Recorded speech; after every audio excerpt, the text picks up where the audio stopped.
Meus queridos irmãos, uma boa noite, graça e paz. Que prazer poder servi-los com a palavra de Deus. Nesse nosso último culto de 2024.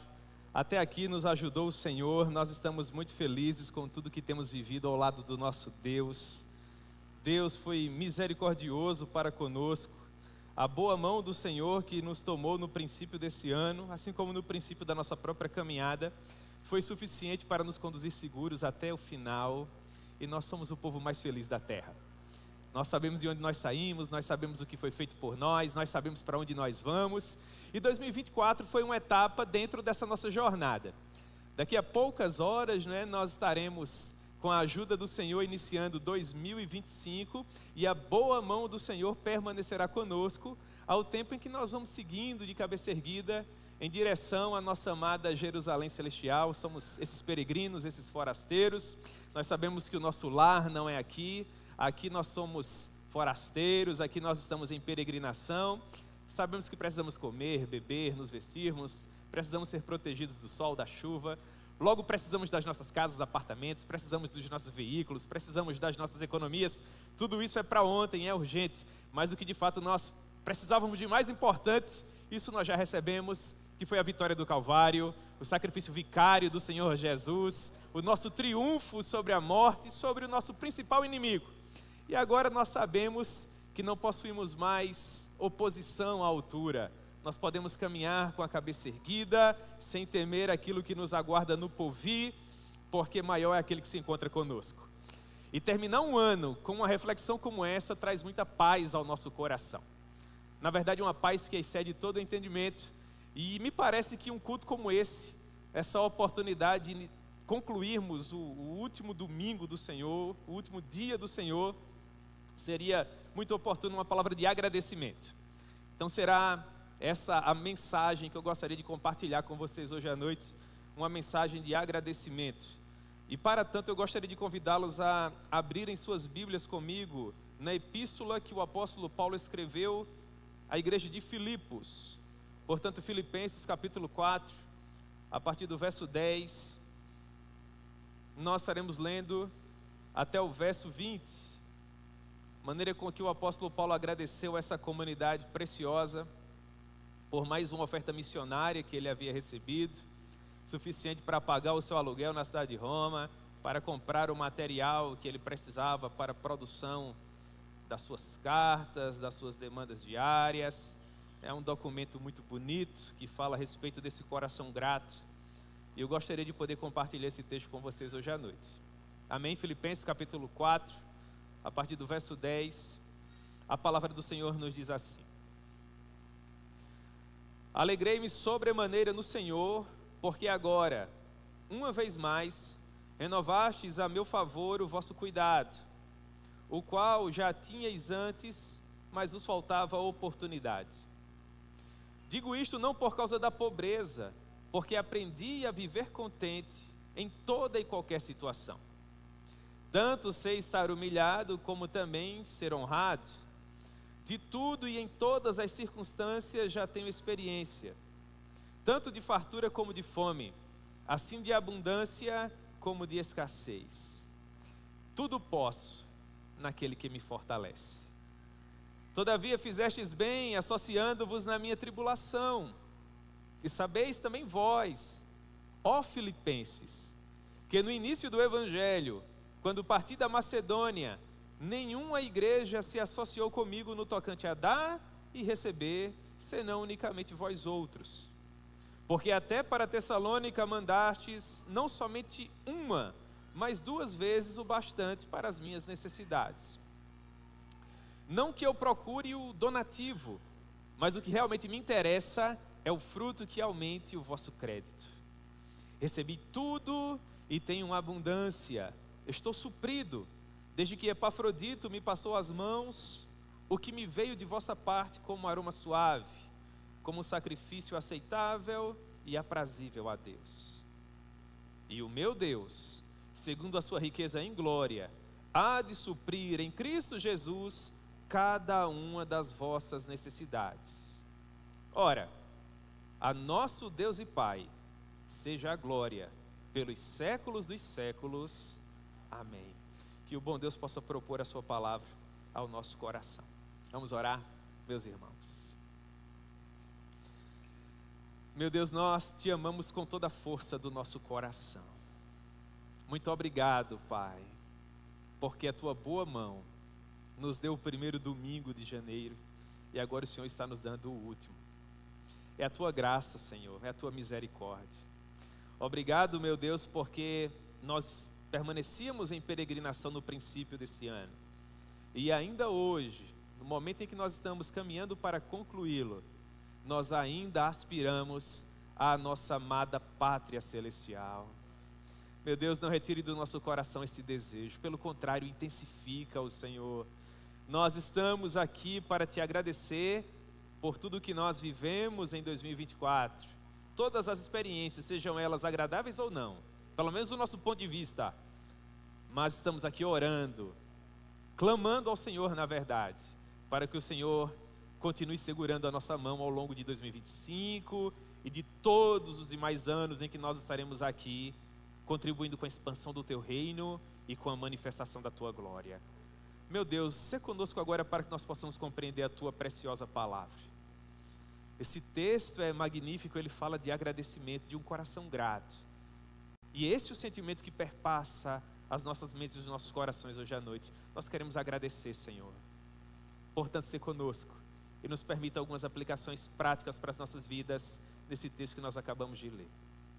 É assim que nós oramos e confiando no mérito do teu Filho nós te agradecemos. Amém.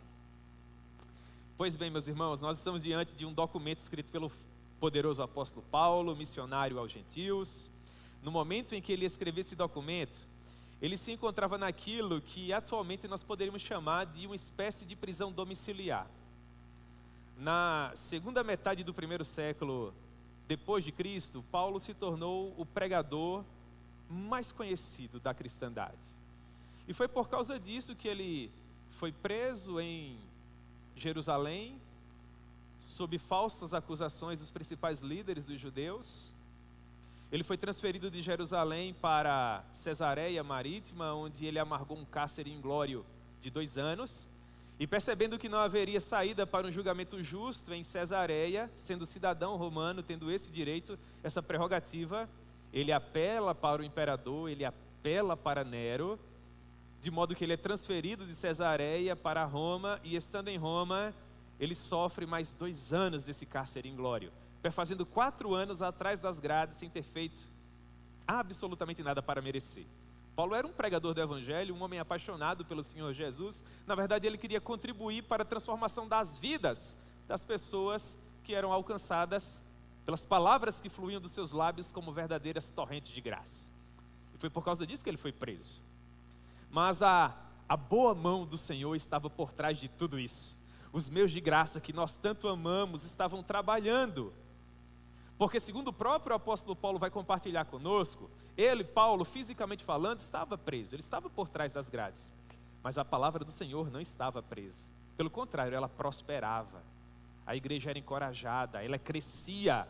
E o nome do Senhor era glorificado. E foi se utilizando da tecnologia da época, da tecnologia que ele tinha à disposição, que o apóstolo Paulo esteve edificando essa igreja para a maior glória de Deus. E a maneira que ele encontrou com a tecnologia que ele tinha à disposição foi escrever cartas. Portanto, nós estamos lendo um documento escrito por um encarcerado, por um homem que há 4 anos se encontrava preso, sem ter feito nada do ponto de vista litigioso para merecer. E nos chama a atenção porque quando você vai ler um documento assim, imagine você preso, atrás das grades, 4 anos. O seu coração deveria estar profundamente amargurado, sim ou não? Ora, se alguém não nos dá um bom dia, o nosso coração fica amargurado. Se você vem para a igreja, por exemplo, e alguém, quem sabe, passa de relance e não te saúda com a paz do Senhor, talvez você possa ficar com seu coração amargurado. Ah, mas puxa vida, o pastor James falou com fulano, falou com Beltrano, não falou comigo. Se isso acontecer, não se preocupe, guarde seu coração, é porque eu sou tolo mesmo. Às vezes eu faço isso, tá certo? Então nós podemos ficar com esse nosso coração amargurado.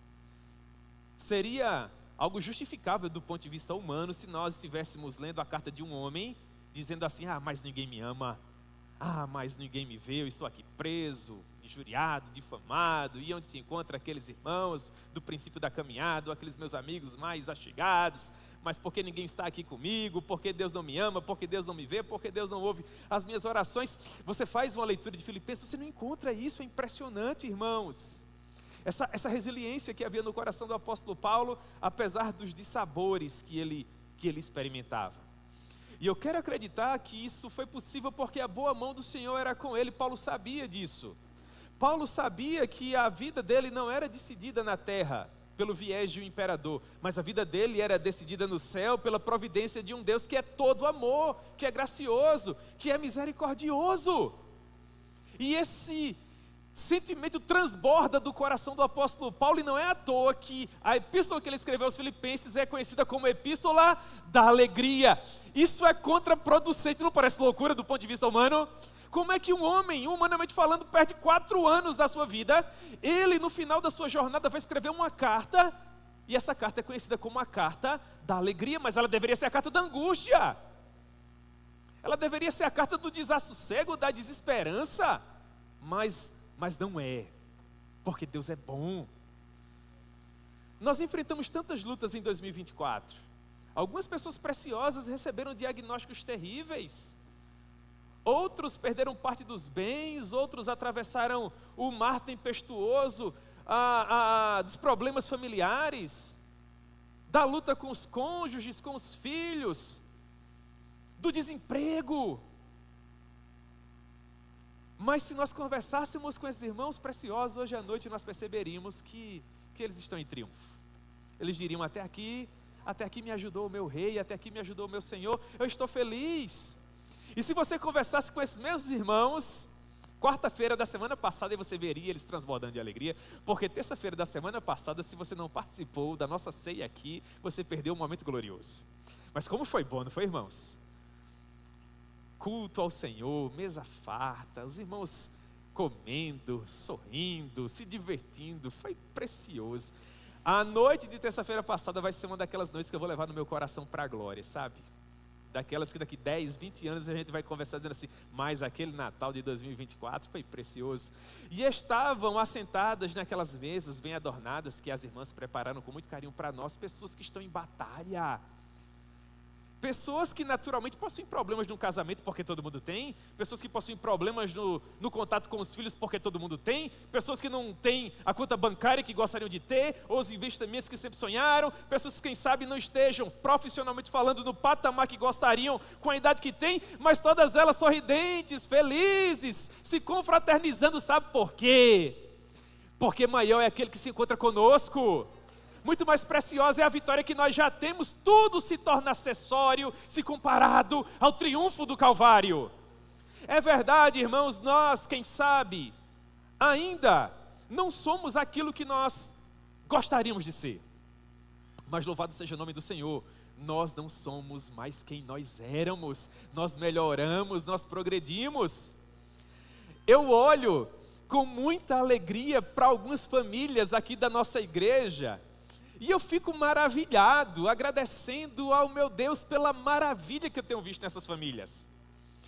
Algumas pessoas chegaram aqui na nossa igreja alquebradas, enfrentando percalços severos, muitos problemas, com uma angústia que lacinava o coração, e o bom Deus abraçou essas pessoas, e elas tiveram acesso ao Evangelho de Jesus Cristo, e caminharam nessa comunidade de fé, sendo trabalhadas pelo Senhor. E você olha, algum tempo depois, para essas mesmas famílias, e é muito prazeroso olhar para um homem que agora é um pai de família honrado, um sacerdote do lar, a esposa que é uma auxiliadora idônea, os filhos sendo criados no temor e na admoestação do Senhor. Que espécie de dinheiro compra isso?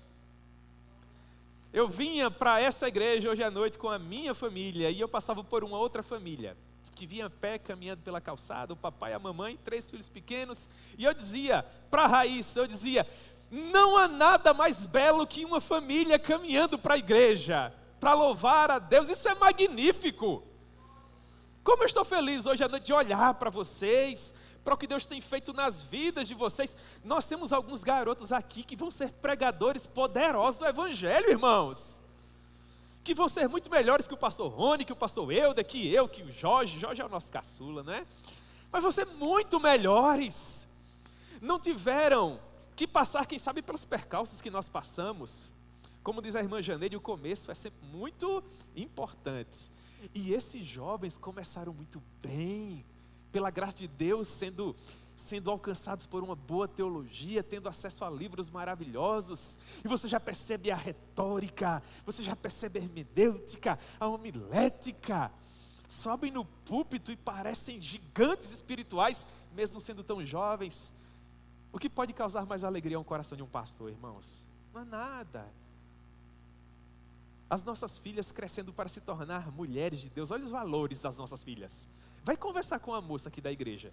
Onde ela quer chegar, quais são seus sonhos, quais são os desejos do seu coração, as notas. Esse mês aqui, eu não podia ver um jovem da igreja no corredor. E aí, passou de ano e as notas?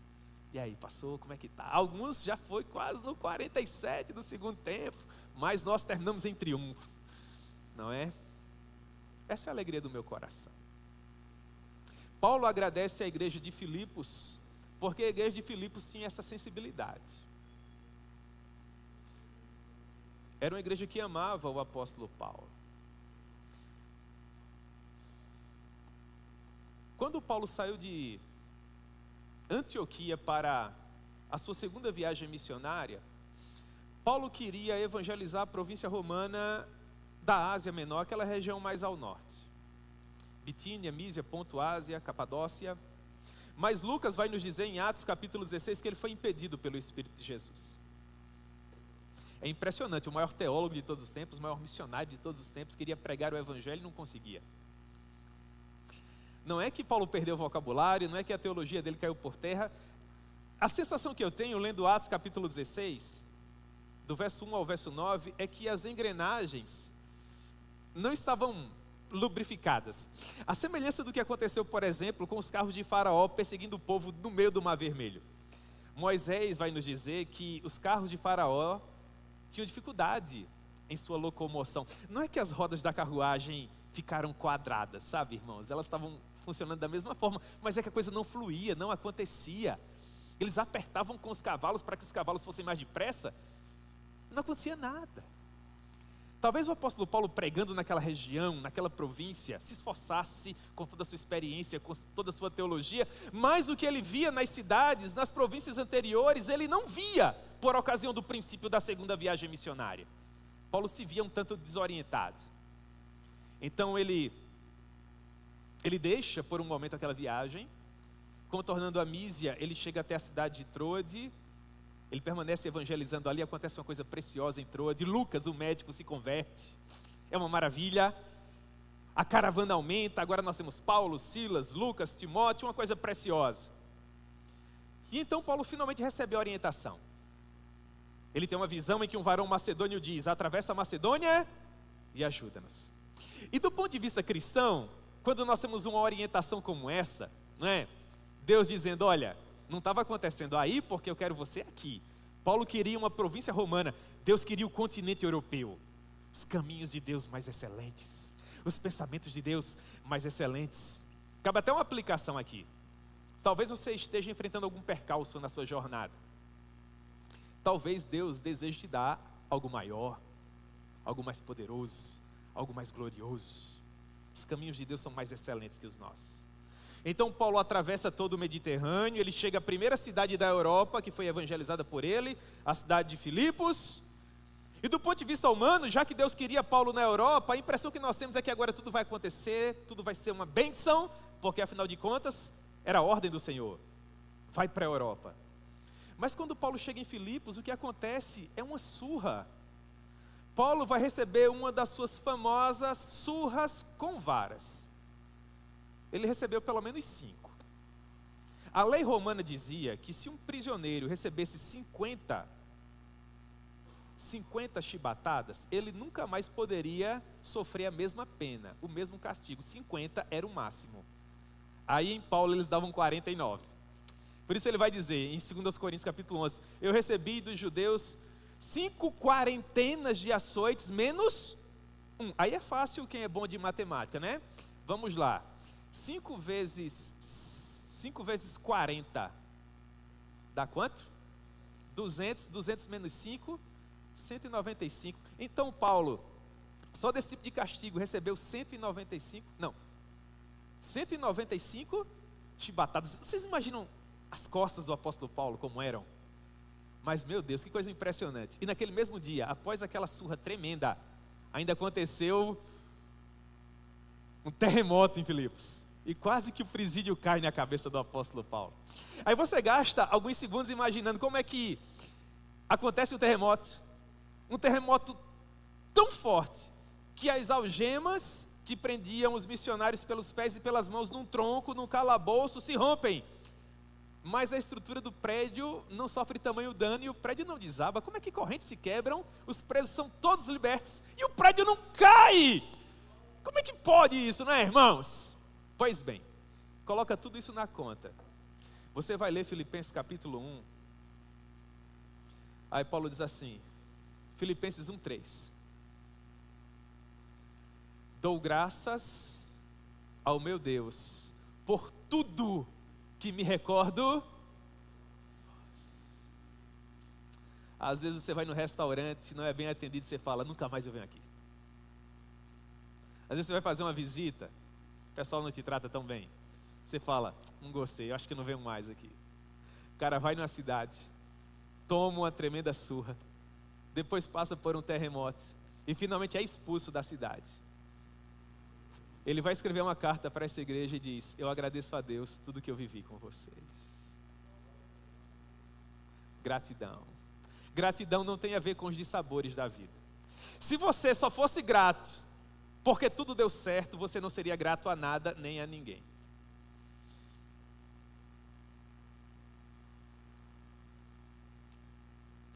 A igreja de Filipos estava preocupada com o coração de Paulo. Você lembra? Paulo estava preso em Roma, 4 anos atrás das grades. As informações vinham chegando. E as últimas informações eram das mais difíceis, porque os irmãos ouviram falar de que Paulo havia passado 2 anos em Cesareia. Um grupo de judeus fez um acordo para matá-lo. Eles disseram que não iam mais comer nem beber até que finalmente matassem o apóstolo Paulo. Paulo é transferido, portanto, para Cesareia. Passa mais 2 anos lá. Líderes corruptos que queriam libertá-lo se Paulo oferecesse dinheiro. Paulo não ofereceu. Vendo que não havia saída, ele apela para Roma. E você vai fazendo uma leitura de Atos capítulo 16, verso 27, verso 28. Vai ler Atos capítulo 27. A viagem de Paulo para Roma. Um homem tão precioso, escreveu 50% do Novo Testamento. Puxa vida, Deus poderia ter feito que ele entrasse naquele navio na Fenícia e chegasse em paz em Roma, mas não é isso que acontece. Deus manda um furacão e o homem passa 14 dias e 14 noites sem comer nem beber, sem ver a luz do sol, sem ver a lua à noite. Centenas de pessoas dentro do navio, morre hoje, morre amanhã, morre hoje, morre amanhã, até que finalmente Deus fala com seu filho, o nosso coração começa a se alegrar. Deus teve misericórdia, Deus vai falar com o missionário. O que é que Deus vai dizer ao missionário? Deus diz assim, Paulo, guarda o teu coração, o navio vai afundar. Meus irmãos, eu acho que eu entraria em desespero, eu não sei nem nadar. Numa situação como essa, eu quero ouvir Deus me dizer, olha, eu vou acabar com esse furacão, chega, você agora vai chegar em paz. Deus prefere outro caminho, Ele é todo poderoso, Ele sabe o que faz. Olha, Paulo, guarda teu coração, o navio vai afundar, ninguém vai morrer. Paulo diz para Deus, está bom demais, Senhor. Severo inverno europeu, aquele navio naufraga, pela misericórdia do Senhor, aquelas pessoas agarradas a pedaços de madeira, e sabe lá Deus o que, chegam numa ilha remota, gélida, as pessoas hipotérmicas, só um consegue ainda encontrar forças no corpo para encontrar alguns gravetos secos, acender uma fogueira, para que os demais não morressem de frio. Quem é esse homem? É o apóstolo Paulo. Só que haviam outros seres, animais que estavam fugindo do frio, do severo inverno europeu também, dentre eles uma cobra venenosa. Quando o homem coloca fogo na fogueira, vem a cobra e morde justamente a mão de quem? De Paulo. E estão lá aquelas pessoas da ilha dizendo, esse aí com certeza fez alguma coisa muito ruim para Deus. escapou do mar, mas a cólera do Senhor não o permite viver, agora vai morrer envenenado, vai inchar, vai cair por terra, vai sucumbir, vai morrer. O que é que acontece com o missionário? Não acontece nada. Parece uma história de super-herói, não é? Só que Paulo não era um super-herói. Paulo era um homem de carne e osso como você e eu. A igreja de Filipos sabia disso. E a igreja está preocupada. Paulo, como está o seu coração? Paulo, como é que está a tua mente? Não é fácil enfrentar tudo que você tem enfrentado por amor a Jesus. Aí sabe o que a igreja faz? Levanta uma oferta robusta, preciosa. Pega o melhor oficial da igreja, Epafrodito, confia na mão dele. A viagem durava meses, o dinheiro tinha que chegar, tinha que ser protegido, o homem tinha que ser de confiança, tinha que ser homem de Deus. Vai lá, Epafrodito, leva isso para o nosso pastor, a gente quer saber como é que ele está. A gente quer saber como é que está o coração dele. Fala para ele que há muito tempo a gente queria mandar uma oferta, mas as dificuldades aqui eram muitas. É por causa disso que elas não chegaram lá com frequência, mas agora nós vamos tentar compensar. Epafrodito viaja, chega lá em Roma, conversa com o apóstolo Paulo, fala: olha, Paulo, o pessoal está preocupado com o seu coração, como é que você está? E eu amo a igreja do Presidente Messi, porque a igreja do Presidente Messi é uma igreja que se preocupa com o nosso coração, né? Que caminha conosco. Vocês são uma bênção, irmãos. Eu louvo a Deus pela vida de vocês, pelo testemunho de vocês, pelo caráter de vocês, pela maneira com que a nossa igreja é conhecida em nossa cidade, pelo nosso conceito. O reino dos céus é um reino de consciência. Nós precisamos de conceito. Eu gosto, para a glória de Deus, de ouvir o que às vezes as pessoas falam da nossa comunidade quando a nossa igreja é mencionada nas conversas do dia a dia. Faz valer a pena, entendeu? Para a glória de Deus. Sigam firmes. Paulo recebe essa preocupação levada por Epafrodito e ele responde à igreja.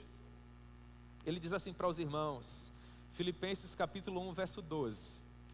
Paulo diz: quero ainda, irmãos, cientificar-vos de que as coisas que me aconteceram têm antes contribuído para o progresso do Evangelho. Meus irmãos, descansem o coração, eu estou em paz.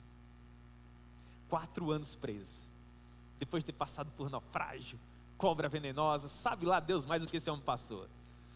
E ele está dizendo para essa igreja: descansem o coração, porque o meu coração está bem, eu estou em paz, obrigado pela preocupação. Eu quero dizer para vocês que, pelo contrário, tudo que eu tenho vivido antes tem contribuído para o progresso do Evangelho.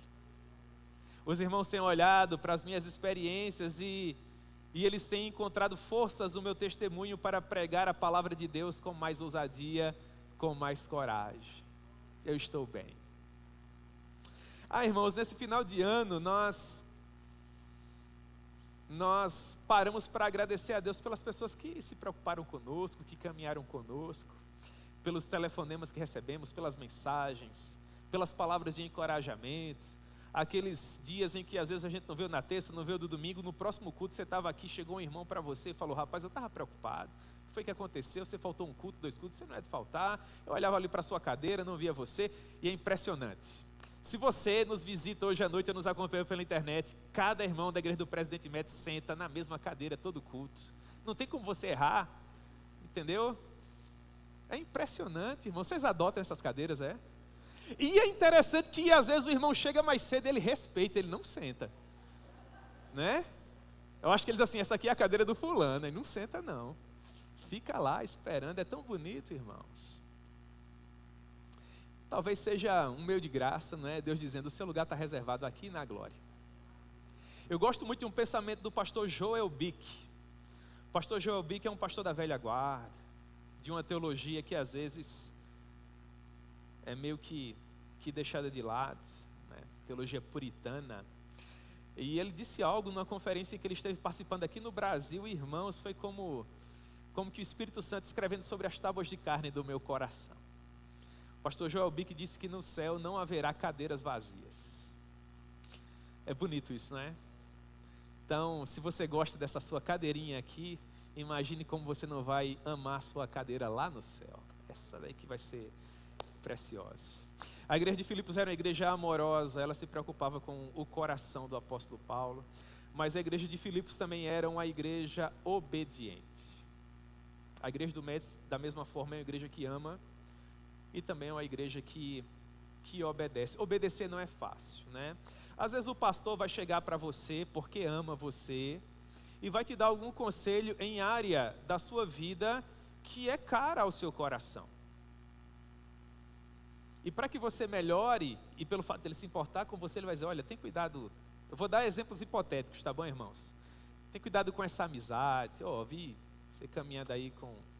Tenha cuidado, né? Não é amizade para você. Eu vou agora cortar na carne, né? Tem cuidado com esse namoro. Tem cuidado. Olha para os valores, olha para a teologia. Quais são os teus sonhos, quais são os teus planos, onde é que você quer chegar com esse relacionamento, né? Às vezes o pessoal não acha assim muito interessante, né? Fala assim, pastor, vai pregar. O que é que o senhor está preocupado com o meu namoro, né? O pastor quer evitar aquele gabinete que só acontece após o casamento, onde solenemente ele vai ter que olhar para você e dizer, claro, se não for nenhum pecado que leve a uma separação, divórcio. Em condições normais, apesar dos pesares, ele vai olhar para você e dizer, agora você vai ter que viver, né?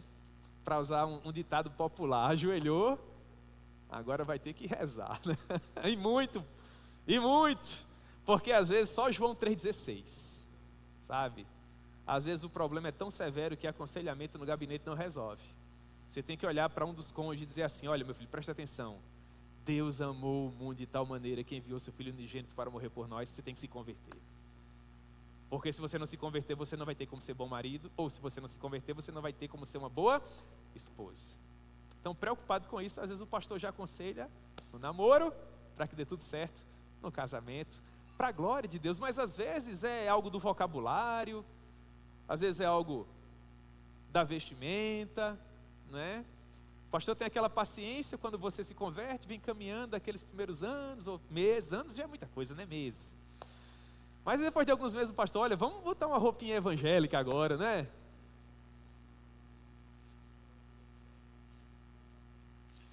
Haviam falsos mestres na igreja de Filipos que queriam que os irmãos de Filipos valorizassem mais o fato deles serem cidadãos da terra do que eles serem cidadãos dos céus.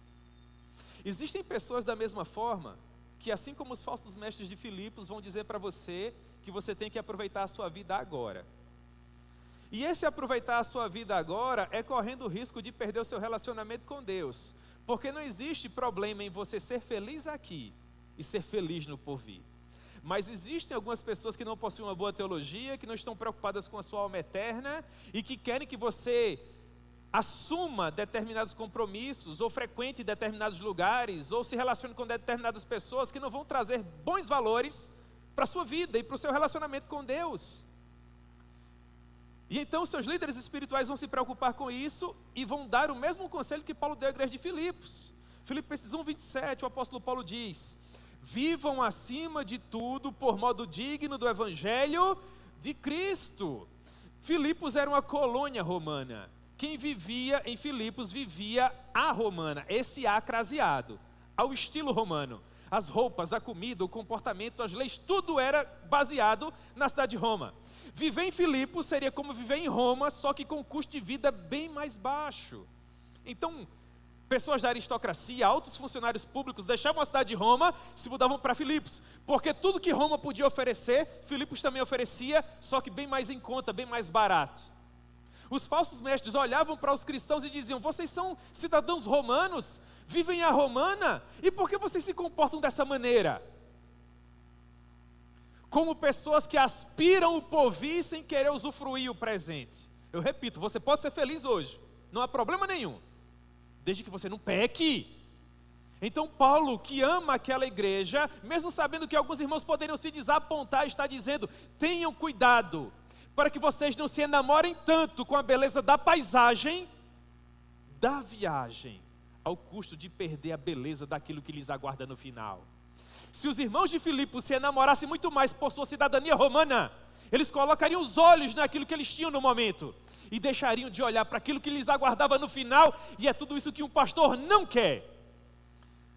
O pastor não quer que você olhe tanto para o seu carro ao ponto de você esquecer da glória que te aguarda no final, ou para a reforma da sua casa, ou para o concurso que você quer passar, ou para o relacionamento que você deseja ter. O pastor às vezes é aquela vozinha chata, que diz assim: guarde o seu coração, guarde a sua mente, continue caminhando, a Jerusalém Celestial está logo ali, não fique para trás. É o que Paulo está dizendo aqui para essa igreja. Ele diz: olhe para o exemplo de Cristo, porque Jesus, capítulo 2, a partir do verso 5, subsistindo em forma de Deus, não julgou como usurpação ser igual a Deus, antes se esvaziou, assumindo a forma de servo e tornando-se em semelhança humana. Ele se humilhou, tornando-se obediente até a morte, morte de cruz. Então Jesus obedeceu. Eu preciso obedecer, e você também. E eu louvo a Deus porque a igreja do Presente Médici obedece. E nós seguimos caminhando, irmãos. Ah, pastor, mas o senhor está dando o exemplo de Jesus. Jesus é Deus. O senhor podia dar um exemplo assim, de uma pessoa mais próxima da nossa realidade? Apesar de Jesus também ser 100% homem, aí Paulo vai dar dois exemplos: o de Timóteo e o de Epafrodito. Em Filipenses capítulo 2, verso 19, você vai encontrar um dos textos que é dos mais preciosos ao meu coração. É por isso que eu queria que o nome de Davi fosse Timóteo. Dentre outras coisas, é por causa desse texto aqui. Porque se você ler o que Paulo diz em Filipenses, a partir do verso 19, capítulo 2, e não se emocionar, meu Deus do céu, uma coisa está errada. Paulo queria enviar uma pessoa para combater os falsos mestres, que queriam que a igreja de Filipos amasse mais a sua cidadania terrena do que a sua cidadania celestial.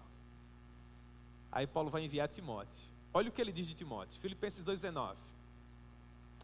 Espero, porém, no Senhor Jesus mandar-vos Timóteo o mais breve possível, a fim de que eu me sinta animado também, tendo conhecimento da vossa situação. Aí ele diz no verso 20: porque a ninguém tenho de igual sentimento que sinceramente cuide dos vossos interesses. Porque todos os outros buscam o que é propriamente seu, mas não Timóteo. Timóteo busca o que, irmãos? O que é de Cristo Jesus.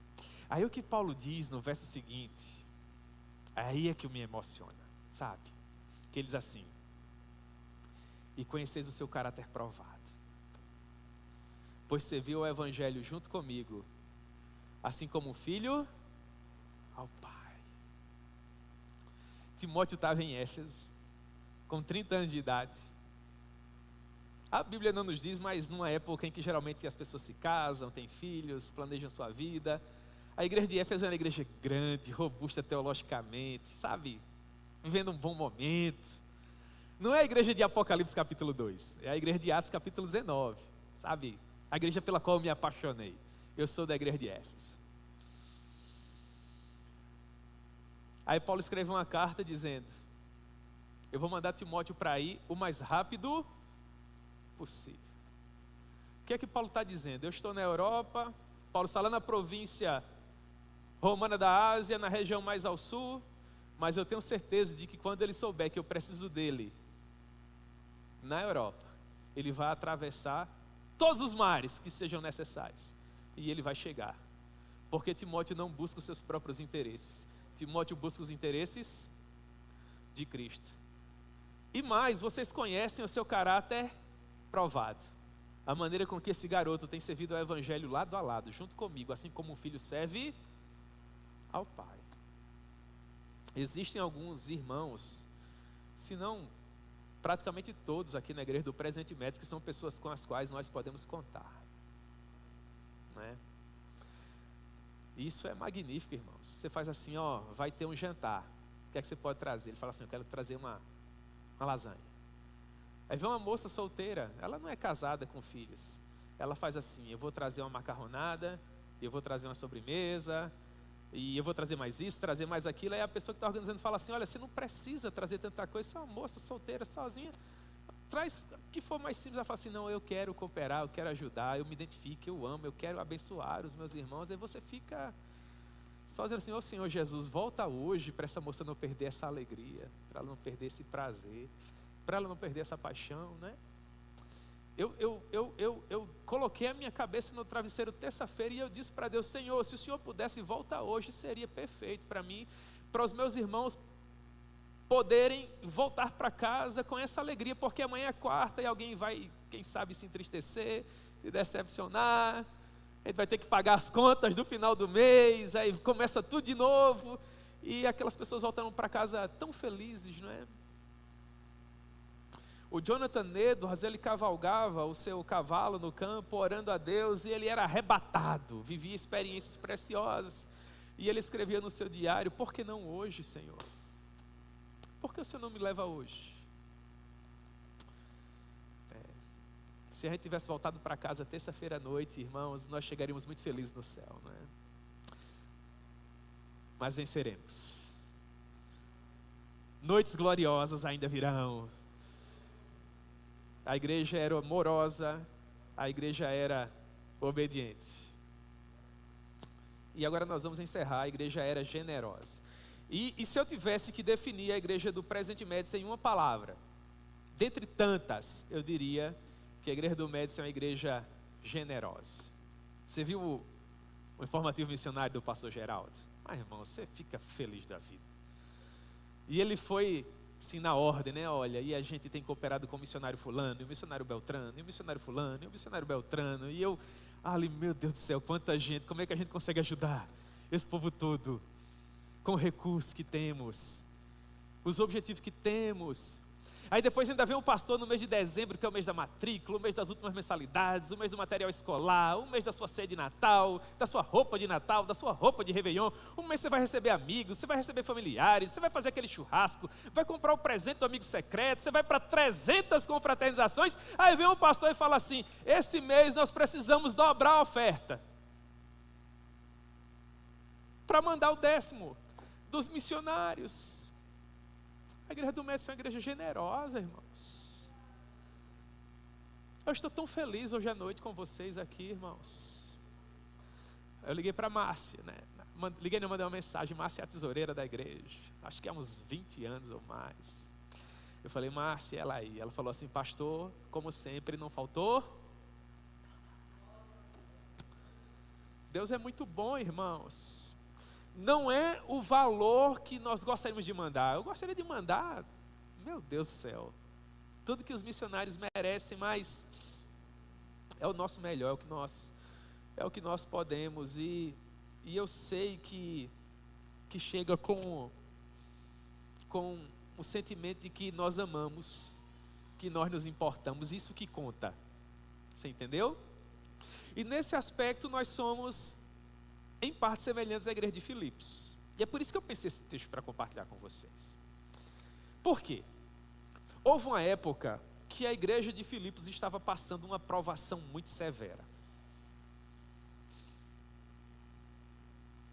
E Raíssa acertou, porque o relógio acabou de me dizer que eu já falei 40 minutos, eu vou precisar falar mais 5. Ela fala: bota 45. Né? Dá uns 5 minutos e a gente vai orar, irmãos. Quando você vai num culto, é muito comum que os irmãos abram 2 Coríntios capítulo 8 para falar de oferta. O diácono, o presbítero vai recolher a oferta, ele fala assim: abra sua Bíblia comigo em 2 Coríntios capítulo 8, ele lê esse texto.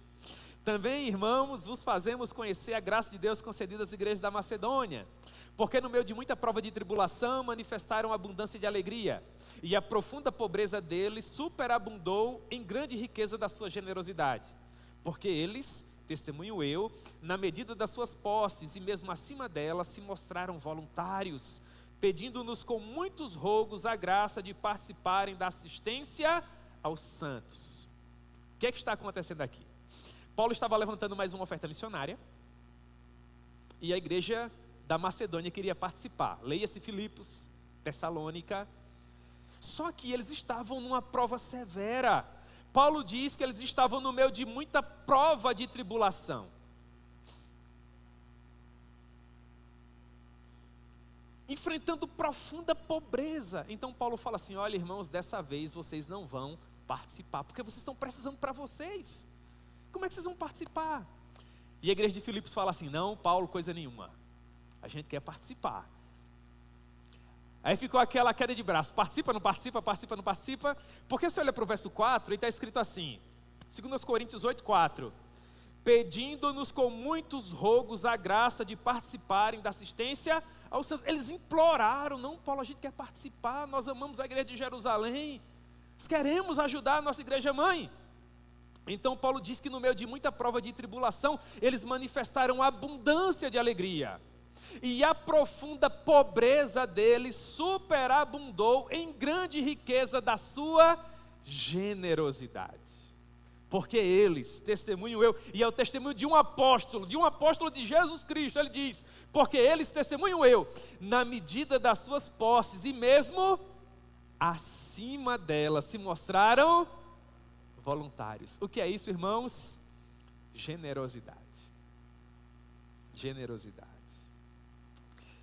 Generosidade que acompanhou o apóstolo Paulo desde o princípio.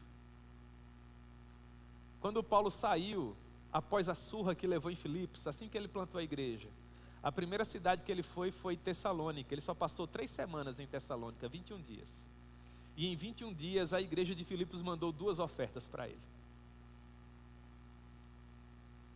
Por favor, em nome de Jesus, não pense em dinheiro, não tem nada a ver com dinheiro aqui. Aqui é generosidade. Quando Paulo era pastor em Corinto, irmãos, eu tenho uma relação muito especial com a igreja de Corinto. Meu Deus.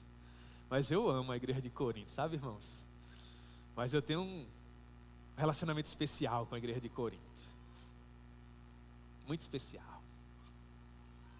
Encontrar com os irmãos de Corinto no céu. Conversar com eles. E, meu Deus do céu, vocês afetaram o meu coração. Mas eu amo a igreja de Corinto. Amo as cartas que Paulo escreveu à igreja de Corinto. E em 2 Coríntios capítulo 11, verso 9, se você fizer uma leitura apressada, talvez você não perceba. Mas em 2 Coríntios capítulo 11, verso 9, Paulo vai dizer que passou fome quando era pastor de Corinto. Isso é muito triste, irmãos, sim ou não?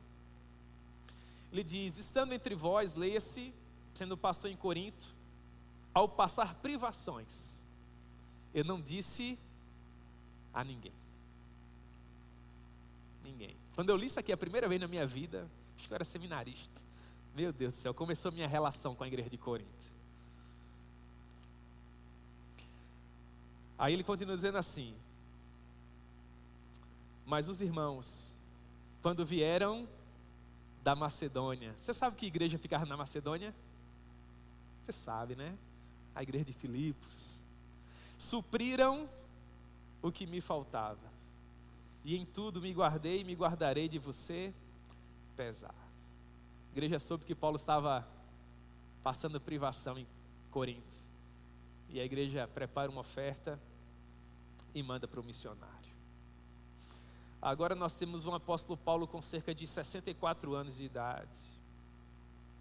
Um homem que enfrentou todo tipo de luta ao longo da sua vida. Prestes a enfrentar um julgamento que poderia levá-lo à morte.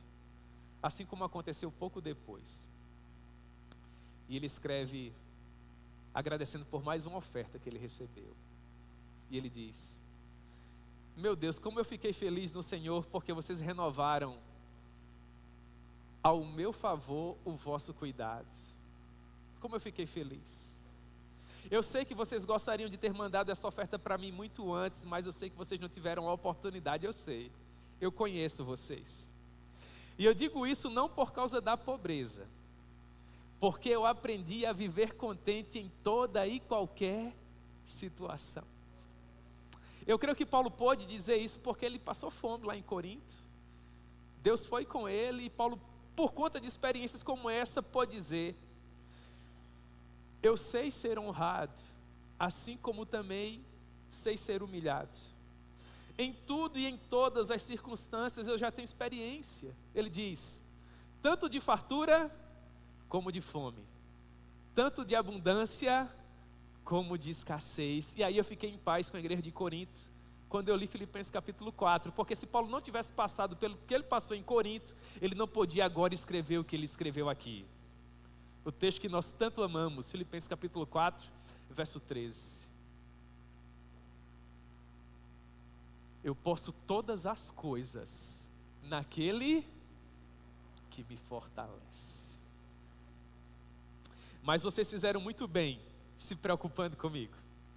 É um homem, mas tão humano como todos nós, associando-vos comigo na minha tribulação, e tenho certeza disso. Ó, Filipenses, é a primeira vez que Paulo vai dizer, a igreja de Filipos não sabia, ela ficou sabendo agora, quando Paulo estava no final da vida dele.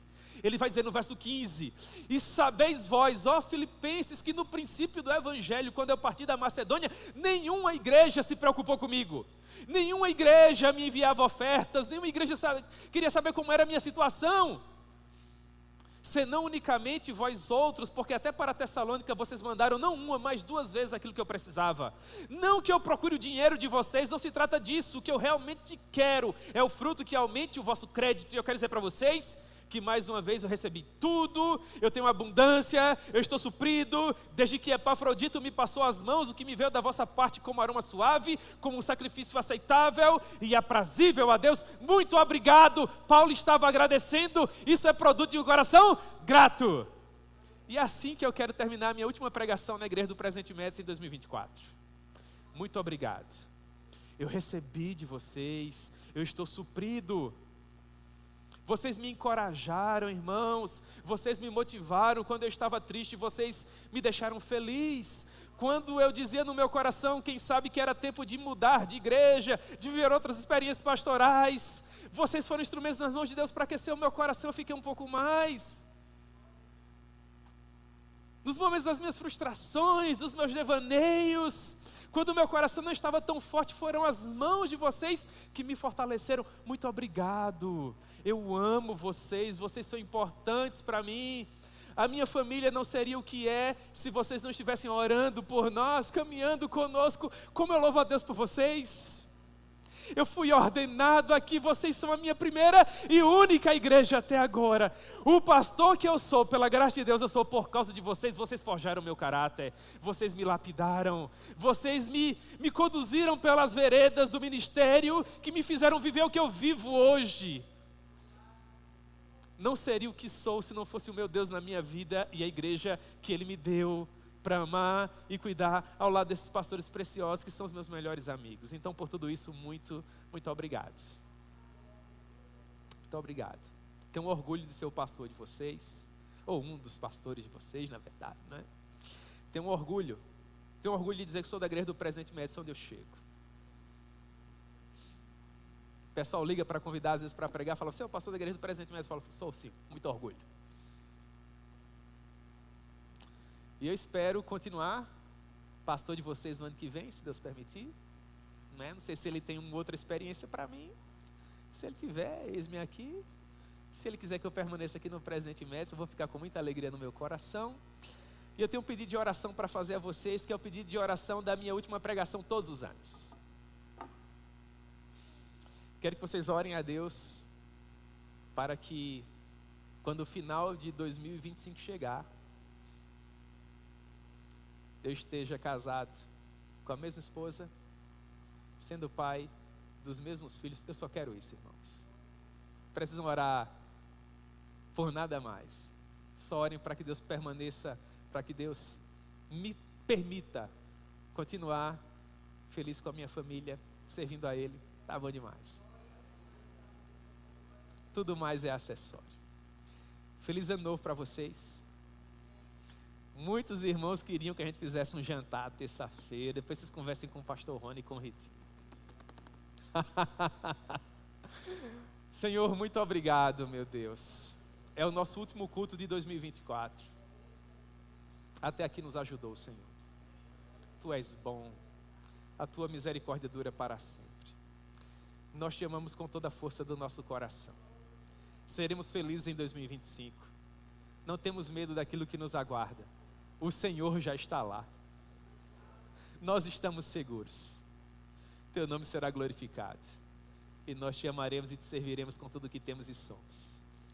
É assim que será. Em nome de Jesus.